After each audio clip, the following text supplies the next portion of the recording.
वैष्णवजन स्पंदन गांधी विचार के। નમસ્કાર, હું છું રણજીત। આજે આપણે એક એવા કવિ વિશે વાત કરવી છે કે જેઓએ પોતાની કવિતાઓની રચનાઓ થકી કવિતાને અમર કરી છે।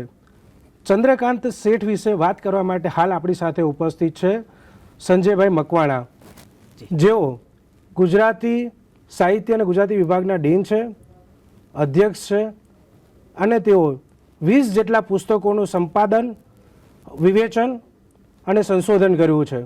વધુ વિગતે આપણે ચંદ્રકાંત શેઠ વિશે તેમને જ પૂછીશું। આપનું સ્વાગત છે જી। આપને ચંદ્રકાંત શેઠ વિશે મારે પૂછવું છે કે ચંદ્રકાંત શેઠને તાજેતરમાં જે ભારત સરકાર દ્વારા પદ્મશ્રી એવોર્ડથી એમને નવાજવામાં આવ્યા છે, તો ચંદ્રકાંત શેઠના જીવન અને તેઓની કવિતાઓ ઉપર થોડો પ્રકાશ પાડો। ગુજરાતી ભાષાના એક વરિષ્ઠ સર્જક છે। ખાસ તો મને જ્યાં સુધી નિસ્બત છે ત્યાં સુધી એ જે વિભાગમાં ગુજરાત વિદ્યાપીઠના ગુજરાતી વિભાગમાં હું કામ કરું છું ત્યાં આગળ 26 વર્ષ જેટલું એમણે અધ્યાપક તરીકે ગુજરાતી વિષયના અધ્યાપક તરીકે ચંદ્રકાંત શેઠે કામ કર્યું। એ આપણી ભાષાના કવિ તો છે જ, પણ સાથે સાથે એક ઉત્તમ નિબંધકાર, વાર્તાકાર, કોશકાર, વિવેચક, સંપાદક, અનુવાદક, બાળ સાહિત્યકાર, એમનું બહુ ગુજરાતી સાહિત્યમાં એવું વિશાળ પ્રદાન છે। ચંદ્રકાંત શેઠ વિશે તમે એમના જીવન વિશે વાત કરી, ખાસ કરીને કવિતા તો એમનો રસનો વિષય રહ્યો અને કવિતા એ લખતા રહ્યા અને ગીત ઉપર એમની બહુ અદ્ભુત પકડ છે। એમની જાણીતી કવિતાઓ શોધતો હતો ફૂલ ને ફોરમ શોધતી હતી મને, કે પછી ઊંડું જોયું, અઢળક જોયું, મનમાં જોયું, મબલક જોયું, આવા કવિના જે સાહિત્ય સર્જન છે એ ઘણા બધા તખલ્લુસો રાખીને એ કવિતાઓ કરે છે, ગદ્ય લખે છે। નંદ સામવેદી કે આર્યપુત્ર કે બાલચંદ્ર કે દક્ષ એવા વિવિધ ઉપનામો એવા ધરાવતા આ ચંદ્રકાંત શેઠ એ મૂળે તો એમનું વતન છે ઠાસરા। એમના પિતાશ્રી એ ત્રિકમલાલ શેઠ ચુસ્ત વૈષ્ણવ કુટુંબમાં એમનો ઉછેર થયો અને ગળથુથીમાં જ એમને કવિતાઓ મળી। ધાર્મિક સંસ્કાર, કીર્તન, સંગીત, હવેલી સંગીત, ખાસ કરીને માતા પાસેથી જે સંસ્કાર મળ્યો એમને આ સાહિત્ય તરફ લઈ આવ્યા। આમ તો એમનું પ્રાથમિક શિક્ષણ એ હાલોલમાં થયું અને માધ્યમિક શિક્ષણ એ પછી હાલોલ અને અમદાવાદમાં એ આવ્યા। 1954માં એમણે મેટ્રિકની પરીક્ષા પાસ કરી અને 1958થી એ ગુજરાતી અને સંસ્કૃત વિષય સાથે BA થયા। આ ચંદ્રકાંત શેઠ એ મૂળે કોલેજના એક અધ્યાપક તરીકે એક ગુજરાત યુનિવર્સિટીમાંથી MA કર્યા પછી એ ત્યાં જોડાયા અને ખાસ જે મારે વાત કરવી છે 1963થી 1966 સુધી ગુજરાતી વિભાગમાં ગુજરાત વિદ્યાપીઠમાં એ અધ્યાપક તરીકે એમની એક બહુ ઉમદા છાપ છે। ગાંધીજી સ્થાપિત આ વિદ્યાપીઠમાં ગાંધી યુગની ગુજરાતી સાહિત્યની પરંપરા અને ખાસ કરીને ગાંધી યુગ પછીનો જે સમયગાળો આધુનિક યુગ સુધી એમનું સાહિત્ય આવે છે। જ્યારે એ એકાંકી લખે છે, એમનો એક એકાંકી સંગ્રહ છે સ્વપ્ન પિંજર। આ એકાંકીમાં એ અનુઆધુનિક અને આધુનિક સાહિત્ય તરફ એ ફંટાય છે। આપણે ત્યાં રેમઠ અને આ કંઠ સાબરમતી એવા નામની જે સંસ્થાઓ હતી ને લાભશંકર ઠાકર કે સુભાષ શાહ કે રઘુવીર ચૌધરી, આ લોકો જે નવા પ્રયોગશીલ અને એબ્સર્ડ નાટકોના જે પ્રયોગો કર્યા એવા પ્રકારના એકાંકીઓ એ ચંદ્રકાંત શેઠ પાસેથી મળે છે। એટલે એક પરંપરાનું અનુસંધાન જાળવીને આધુનિક સર્જક તરીકે પણ એમણે આવા એકાંકી ક્ષેત્રમાં પણ કામ કર્યું છે અને ખાસ કરીને આ સર્જકનું જીવન એક ગામડામાંથી આવે છે ત્યારે એ ગામડાની આખી વાતને એમના નિબંધો દ્વારા, નંદ સામવેદી નામનો એક સંગ્રહ તો ખરો જ, પણ એમનો જે નિબંધ સંગ્રહ ધૂળમાંની પગલીઓ, એ નિબંધો દ્વારા પણ એમણે પોતાના વતનના સંસ્મરણોને એમણે આબાદ રીતે ઝીલ્યા છે। ખાસ કરીને ગુજરાતી સાહિત્યમાં જેમ મેં કહ્યું કે કવિતા ક્ષેત્રે તો એ ગીતોમાં અને ગઝલને, અછાંદસને એવા સ્વરૂપો લઈ આવ્યા, પણ ગીતો સિવાય, કવિતા સિવાય ગદ્યમાં પણ એમને વિવિધ તરાહોના ગદ્યોના અંશો એમની પાસેથી આપણને મળે છે। આપણી પાસે સમયનો એવો અવકાશ નથી, નહીતર બહુ વિસ્તારથી ચંદ્રકાંત શેઠના ગદ્ય વિશે પણ વાત થઈ શકે।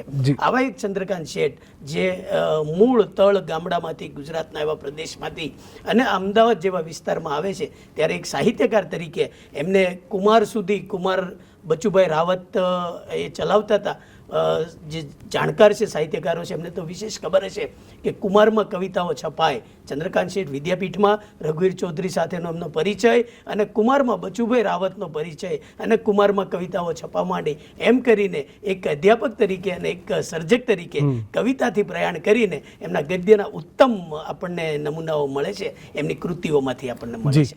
સંજયભાઈ, આપે જે માહિતી આપી છે ચંદ્રકાંત શેઠ વિશે, આજે પણ આપણે જાણીએ છીએ કે રચનાઓ જે રચાતી હોય છે તે આપણે જે ગામડામાં રહેલો વ્યક્તિ જ્યારે એમની જીવનની શરૂઆત કરતો હોય છે ત્યારે આપણને ખબર પડે છે કે એ એમના ગામડાનું રસપાન એમની કવિતાઓની અંદર કરાવતા હોય છે. મારે આપની પાસેથી એ જાણવું છે કે તેમની જે રચનાઓ છે, કવિતાઓ છે, એમને ચંદ્રકાંત શેઠને મળેલા એવોર્ડો વિશે એના ઉપર જરા થોડો પ્રકાશ પાડો. જેમ આપે કહ્યું એમ કવિ તરીકે ચંદ્રકાંત શેઠની વિશેષ ઉપલબ્ધિ રહી. એમનો જે પ્રથમ કાવ્ય સંગ્રહ છે ઉઘડતી દિવાલે 1974માં આપણને મળે છે. ત્યારથી ચાલુ કરીને 14 જેટલા કાવ્ય સંગ્રહો અને 1000 જેટલી કવિતાઓ. આટલું વિશાળ ભાથું કવિતા ક્ષેત્રે ગુજરાતી સાહિત્યમાં ઉત્તમતાના માપદંડો સાથે બહુ ઓછા કવિઓ આપણને એવા મળ્યા. ખાસ કરીને જે વાત કરી કે ગીત એવા નામનો જે સાહિત્ય પ્રકાર છે, કવિતાનો પ્રકાર છે, ગીતમાં જેના લયનું પ્રભુત્વ છે એ લય ઉપર કામ કરીને એક ઉત્તમ ગીતકાર તરીકે ચંદ્રકાંત શેઠ આપની સાથે છે.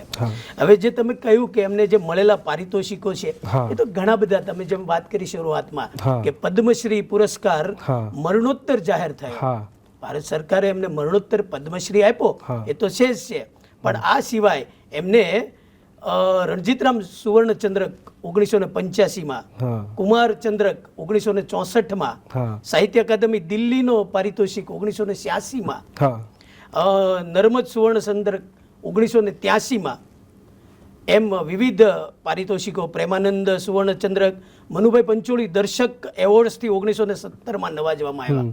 બાળ સાહિત્યકાર તરીકેનું પણ ચંદ્રકાંત શેઠનું બહુ વિશેષ પ્રદાન થયું. ખાસ કરીને વિશ્વકોશ સાથે સંકળાયેલા અને વિશ્વકોશમાં બાળ સાહિત્ય કોશનું જે ઉમદા કામ હતું, એમના તો ગુરુ હતા ધીરુભાઈ ઠાકર, અને ધીરુભાઈ ઠાકર સાથે રહીને એમણે વિશ્વકોશને નિવૃત્તિ પછીનો સમય પૂરેપૂરો સમય આપીને નિષ્ઠાથી, સમર્પિત ભાવથી બાળ વિશ્વકોશનું કામ એ ગુજરાતી સાહિત્યને અણમોલ ભેટ એ ચંદ્રકાંત શેઠ તરફથી છે. આ બાળ કિશોર સાહિત્ય અકાદમી દિલ્હીનો એવોર્ડ પણ એમણે 2018માં મળ્યો છે. સવ્ય સાચી સારસ્વત એવોર્ડ પણ એમને 2022માં મળ્યો છે. એમ આવા અનેક પુરસ્કારોથી આ ચંદ્રકાંત શેઠ એ નવાજવામાં આવ્યા. એમનું એવું ઉત્તમ સાહિત્ય, કવિતા અને ગદ્ય ક્ષેત્રે પણ એમનું વિવેચન અને સંશોધન સંપાદન પણ બહુ વિશેષ છે. ખાસ કરીને આપણી ભાષાના જે ઉત્તમ કવિ છે ઉમાશંકર જોશી, સર્જક અને વિવેચક, એના વિષયને લઈને એમણે પીએચડીનું કામ કર્યું.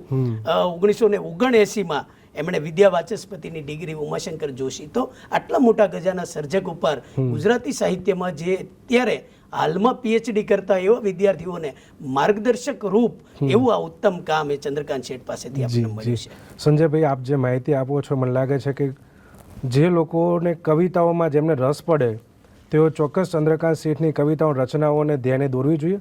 આપણે મારે એ પૂછવું છે કે ગુજરાત વિદ્યાપીઠ અને ચંદ્રકાંત વિશેનો જે અનુભવ જે છે, તમે જેમ કહ્યું કે એમને ગુજરાત વિદ્યાપીઠની અંદર કામ કરતા હતા, તો જરા એના વિશે અમને જણાવો.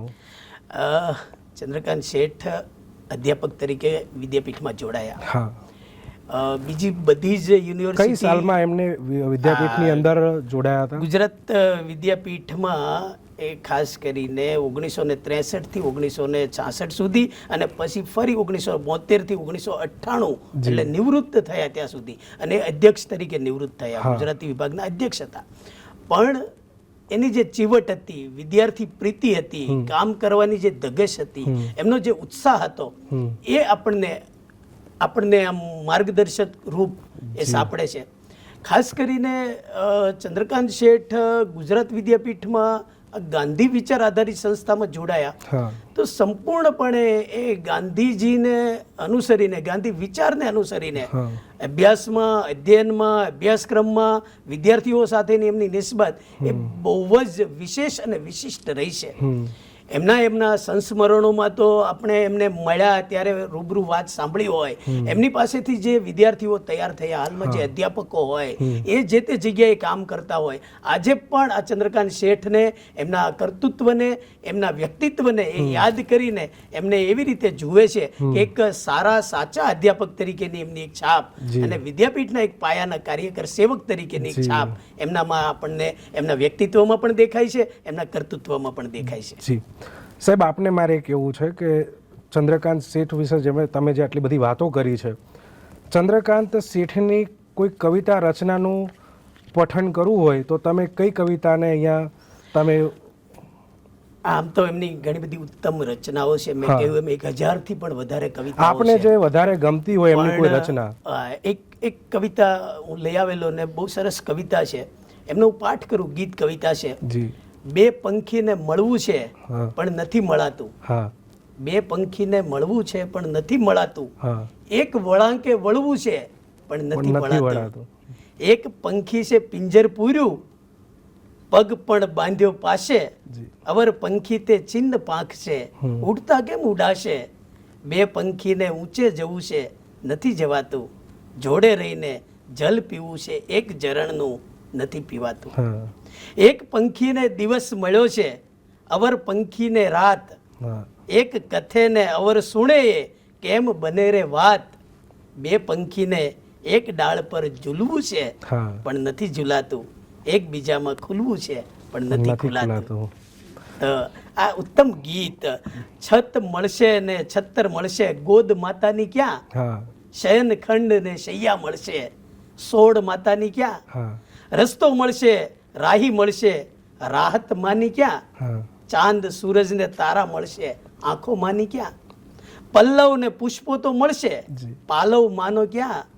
સૂર તાલ ને સંગીત મળશે, ટહુકો માનો ક્યાં. હાજર હાથ 1000 હોય પણ છાતી માની ક્યાં. બાર ઉમટે મેં હેતની હેલની માની ક્યાં. ભર્યા ઉનાળે પરબ સરીખી છાયા માની ક્યાં. ભર્યા શિયાળે ઊપ આપતી માયા માની ક્યાં. અનેક કવિતાઓ આપણે થાકી જઈએ એટલી બધી ઉત્તમ સંપાદનો પણ આપ્યા. એમનું બહુ વિશાળ ગુજરાતી સાહિત્યમાં કામ છે. સાહિત્ય માત્ર જ નોંધ લીધી છે એવું નહીં, આપણે જોયું ભારત સરકારે એમનું સાહિત્ય એ અમર રહેશે અને ઉત્તમ સાહિત્ય છે એટલે એનો કોઈ વિકલ્પ નથી. જી સંજયભાઈ, તમે જે કવિતાનું પઠન કર્યું આપનો ખૂબ ખૂબ આભાર. આપે સમય આપ્યો. વૈષ્ણવજન સ્પંદન ગાંધી વિચારના આ પોડકાસ્ટમાં ફરી મળીશું. वैष्णवजन स्पंदन गांधी विचार के